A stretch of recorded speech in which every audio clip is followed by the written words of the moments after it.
आरक्षण जो पिछड़े हुए हैं, जो कमजोर है, उन लोगों को बराबरी लाने के लिए आरक्षण बहुत जरूरी है।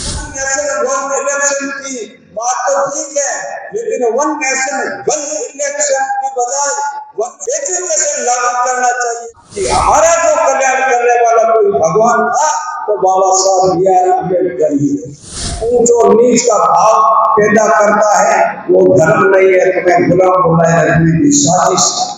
काल्पनिक देवी देवताओं को मूर्तियों के आगे नाक रखने से तुम गुलामी की जंजीरें टूट नहीं सकती। बाबा साहब ने यही कहा था कि ये दलितों शोषितों तुम्हारी मुक्ति का मार्ग उच्च शिक्षा, पूजा पाठ और मंदिर मस्जिद नहीं है, तुम्हारी मुक्ति उच्च शिक्षा, व्यवसाय बनाने वाले रोजगार, उच्च आचरण और नैतिकता में निहित है। तुम्हारे गले में पड़ी ये जो तुलसी की माला तुम्हें इस गुलामी की जंजीरों से मुक्ति नहीं दिला सकती। काल्पनिक देवी देवताओं को मूर्तियों के आगे नाक रखने से तुम गुलामी की जंजीरें टूट नहीं सकती। ये धर्म इंसान के लिए है, इंसान धर्म के लिए नहीं है।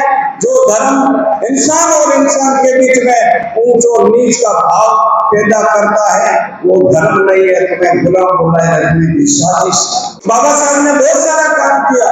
ये जो हमारी सामान्य महिलाएं बैठी है, जो मनीषा देवी आई थी हमारे सामने जिला परिषद सदस्य है, सामने हमारे मंच पर विराजमान बहन मंजू जी बैठी है, और जिले की जिला कलेक्टर पहले भी जो महिला थी और अभी जो आने वाली है वो भी महिला है।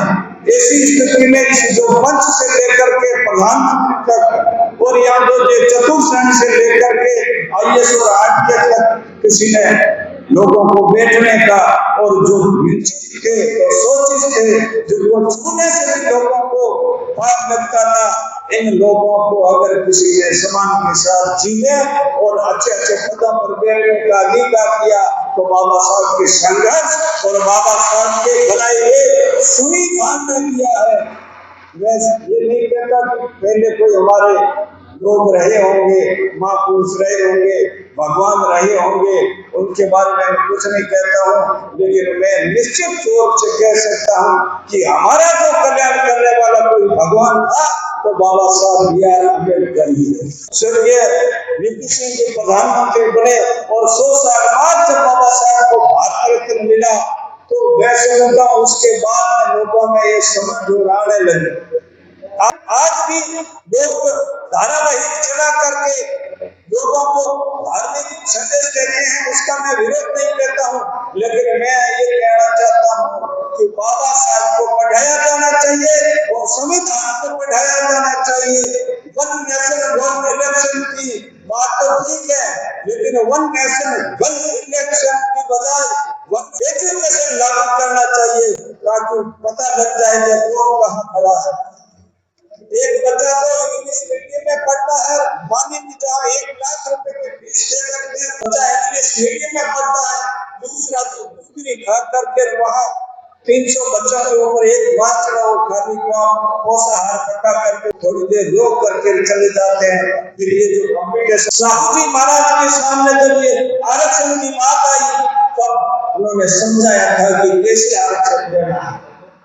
जब घोड़ों को एक घोड़े को तो बढ़िया हरा, एक भूखा जो हमारा सूखा हुआ चारा भी नहीं दिया, तो और दूसरे दिन जब उस घोड़ों की दौड़ में उसको एक भूखे घोड़े को एक को हरा चलने वाले को शामिल किया, तब साहब महाराज ने क्या कहा कि ये तो बेचारा घोड़ा कैसे लेके जाएंगे सामने। बाबा साहब ने कहा कि मैं यही तो बात कहना चाहता हूँ, आरक्षण जो पिछड़े हुए हैं, जो कमजोर है, उन लोगों को बराबरी लाने के लिए आरक्षण बहुत जरूरी। लोग कहते हैं आरक्षण आजकल जो जिस प्रकार का, क्योंकि आज के दिन में चापलूसी हम नहीं कर सकते, एक दिन तो हमें स्वाभिमान से और ऊंची आवाज में बोलने का अवसर और उस महान सत्येव के जन्मदिन के ऊपर हमारी कमजोर आवाज नहीं होनी चाहिए। UGC जब लाया गया तो हमें तो पता नहीं था कि मोदी जी किस जाति के हैं, लेकिन जो मोदी जी को विश्व धरोहर महान शख्सियत और दिन भर उनको कहते हुस्न बनाने वाला है, लेकिन जो यूटी से दिन आया तो उनको वही लोग चाहने वाले मकान करने वाले गाड़ियां देने लगे। इसका मतलब है कि हम लोगों को हक देने की बात आती है, हम लोगों को आगे ले जाकर के ऊंचा उठाने की बात आती है, तो लोगों का नजरिया क्या, इन चीजों को समझना पड़ेगा। ने कहा था किसान मेरी दो बात मान, बोलना सीखो और दूसरों को पहचान।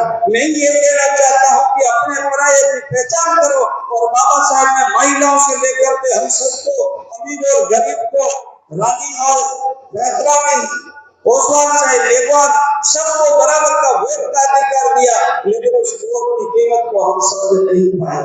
मैं उस महान एक शख्सियत की दास संग्राम जी कहते हैं, क्या दास संग्राम हाथ में हीरा आया, पड़ी नहीं पहचान घाट गोपन में पाया, और बातें बाजिया लाए बच्चियों एक, जब आयो हीरो और पालतू में रोयो मातू में एवा में घना कमाया, क्या दास संग्राम हाथ में हीरा आया।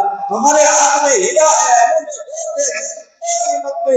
एक वोट की कारण इस देश के प्रधानमंत्री की कुर्सी गई थी, इसलिए वोट की ताकत को पहचानना पड़ेगा। तो हम लोगों को सोचने की जरूरत है, हम लोगों को आगे आना है, और जब आपके बेटे और बेटियां शासन में आएगी और प्रशासन में आएगी तो हमारी गुलामी से हमें मुक्ति मिलेगी। जय हिंद।